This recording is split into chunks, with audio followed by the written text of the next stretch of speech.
to another session on project management. Today we will be having topic on project appraisal. Project appraisal is usually why at all you need to evaluate a project. Obviously, number one, when you submit your project to any government body, so they evaluate your project on certain parts, certain points, certain parameters. When you submit your project to any bank or any financial institution, they evaluate your project from a different angle, from entirely a different angle. That means they are interested in the financials. When you submit any project to any body which is moreover concerned with the social system, economic system, say for example you submit any body to any economic body of country or international body, they are moreover concerned with the economic affairs. Similarly, there are some say for example sometime you start a particular project and your local administration, municipal corporation, they may not be very much interested to know your technical aspect, but they may be interested to know your social aspect. They may be interested to know the local resources. So the project appraisal or evaluation by different bodies is being done on different parameters. So today we will try to learn to understand all those aspects or parameters based on which the project appraisal is usually done. Now, if you think about this project appraisal, this is usually classified into this market appraisal, technical appraisal, managerial appraisal, financial appraisal. We will discuss more about financial appraisal in coming lectures because this financial appraisal is going to be covered in next 1, 2, 3 lectures. And then it is social appraisal. So what about all these type of appraisals? So let us take one by one. When we talk about market appraisal, so your project is evaluated, appraised basically based on the market. That means if your project is related to any particular product, say for example you start any soap manufacturing firm. Now in soap also there is a different types of soap, maybe toilet soap, maybe washing soap. If you say that washing soap, then it is very important to understand the size of market. Now this size of market simply means that what is the size of this market of washing soap. Usually the newspaper gives you the catchy headlines that this market is of 50,000 crore rupees market. Usually you look at these informations is that the market observe a probability size in terms of sometime the revenue, sometime in terms of the consumer, sometime in terms of the different types of consumers or customers. Sometime it is also in terms of a very vague option of a very large size market, a very small narrow size market. But my point here is that if you are going to produce a washing soap, then you must understand what is the size of the market of washing soaps in India. Now, what are the boundaries of your market? Look at whether your boundary of your washing soap market, when you define, is Kanpur, is Uttar Pradesh, is North India, is India, or is Asia, or is whole globe, right? So whenever you define the size of market, you must define these limitations, that the size of market in India is 50,000 crore rupees, 1 lakh crore rupees. recently we have seen the telecommunication market, and when these telecommunication market companies, they observe the market size, they talk about a lakhs of crores of rupees, right? So whether you talk about the consumer as a unit, or you talk about the revenue currency as a unit, but you must understand the size of market. What is the growth potential of the market? That means washing soap. Growth potential means you can understand that today we have 1 lakh crore rupees market size, but hardly 40% or 30% consumer is using washing soaps, proper washing soaps. 60% market is untapped market. So you can understand that growth potential may be those customers who are either not using your washing soap, or they are using some different washing soap. So for example, Jio is trying to develop this telecommunication market, saying that there is a very high potential in telecommunication market, and they are going to, they have tie up with the Google to produce some cheap low cost phone, smartphone. Now look at, on one side, the other company, BSNL, the Vodafone, the Airtel, they are, fighting for their survival. On other side, Jio is looking at that there is a very huge potential in the market. Reason being, with all technology and with all those things, they are looking that potential customers. Who are the potential customers? They are tapping that those customers, say for example 50-60% customers who are using 2G keypad phones. So they say that if we offer a low cost phone, the Jio can convert those customers into Jio customers. So there is a potential. So what is the potential you can, tap? That untapped potential in the market. So market analysis.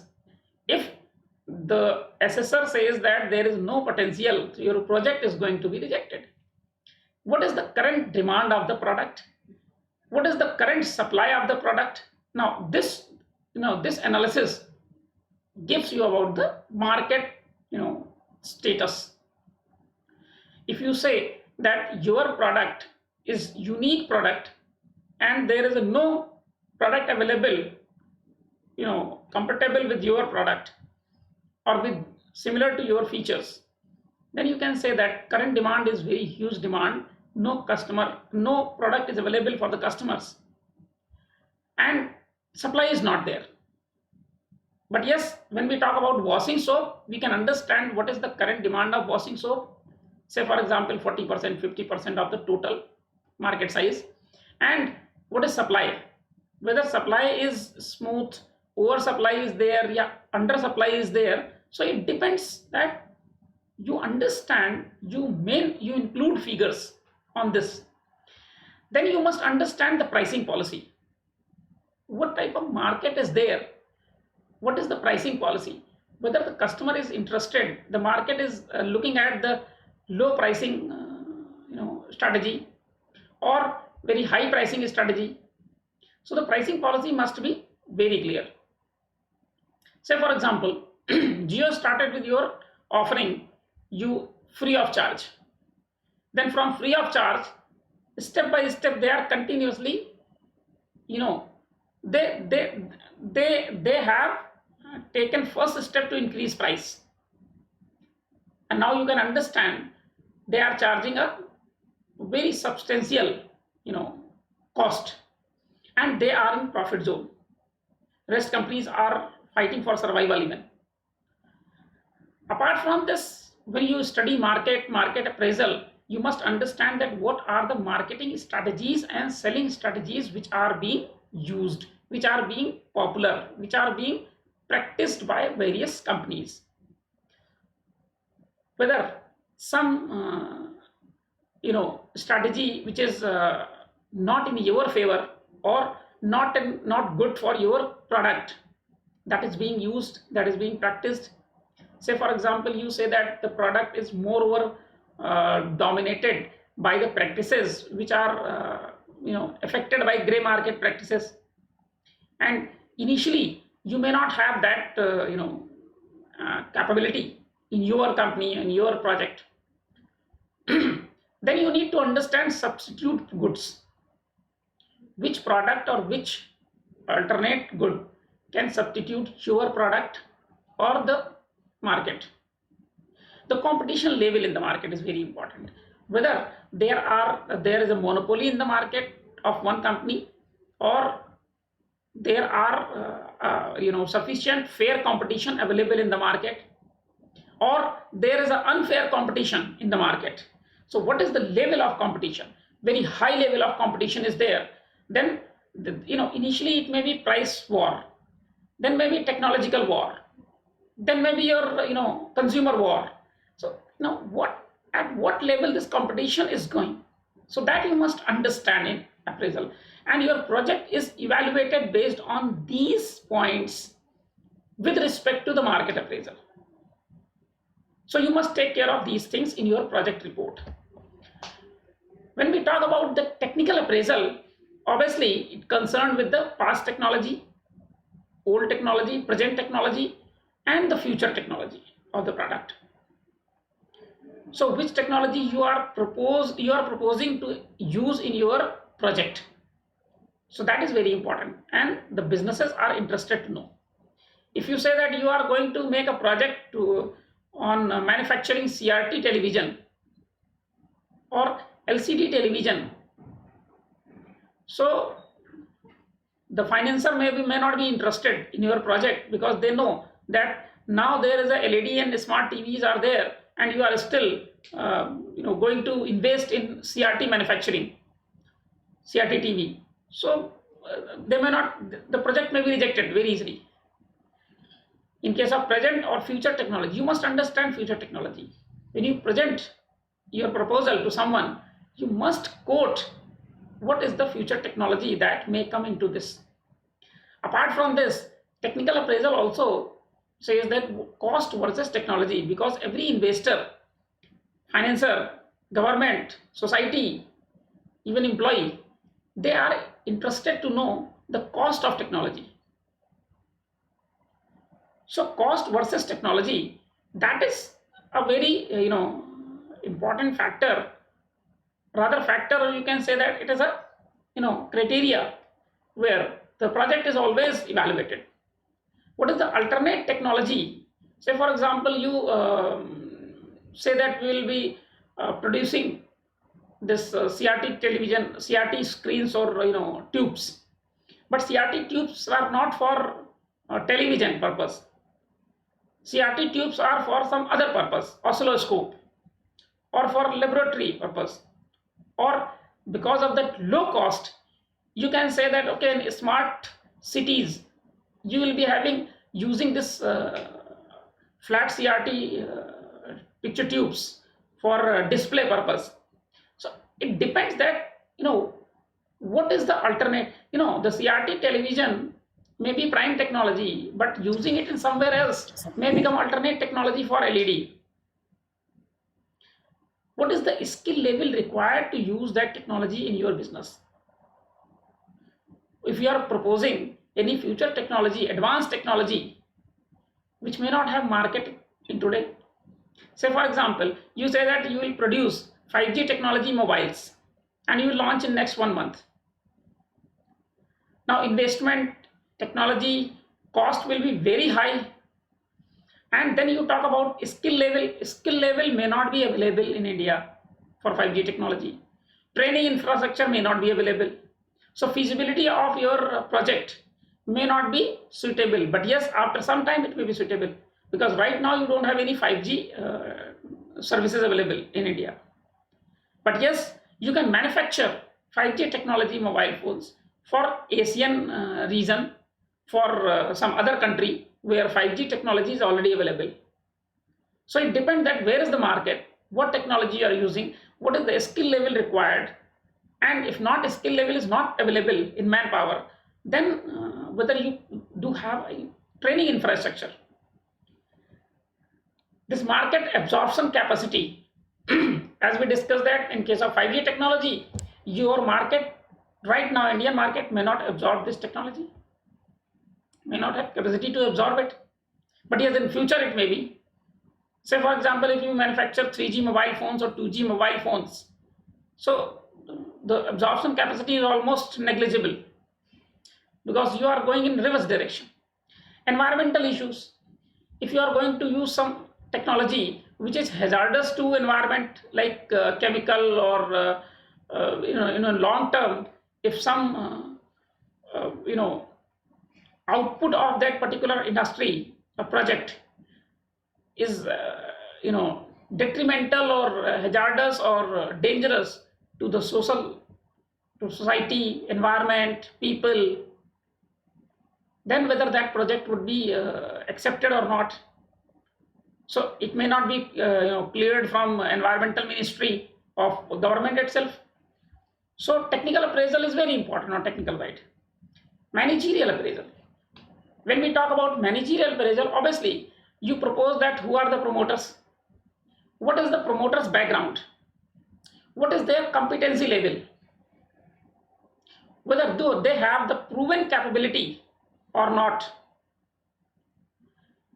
And it is not only the promoter's background, the core manpower initially you are with your project, and their exposure to related projects, related activities, whether they are managerially, professionally, technically capable to strive that project to the success or not. What is the credit worthiness associated with those people? Credit worthiness means, you can understand this credit worthiness means some people who have already observed failure experiences, so their credit worthiness is very low. But if a person who is associated, say for example, if Tata Group is associated with any particular project, so their credit worthiness becomes different than any other group associated with that. So it becomes very important that who are the promoters, who are the people behind that, whether they have proven experience or not. So that becomes very crucial at this stage. So managerial appraisal is quite important, and in fact this managerial appraisal, which we do not give focus into our project appraisal, is the prime importance. Say for example, whenever you submit any project and it goes to any particular ministry or any expert committee, they say that whose project is this? So if someone says that Reliance Jio project is there, so the impression changes, their mindset changes. Tata Group project is there, so their mindset change. So the first evaluation appraisal of the project starts right from the managerial appraisal or promoter's background or the credit worthiness. It is always there. That means your belongingness, your affiliation, the project affiliation.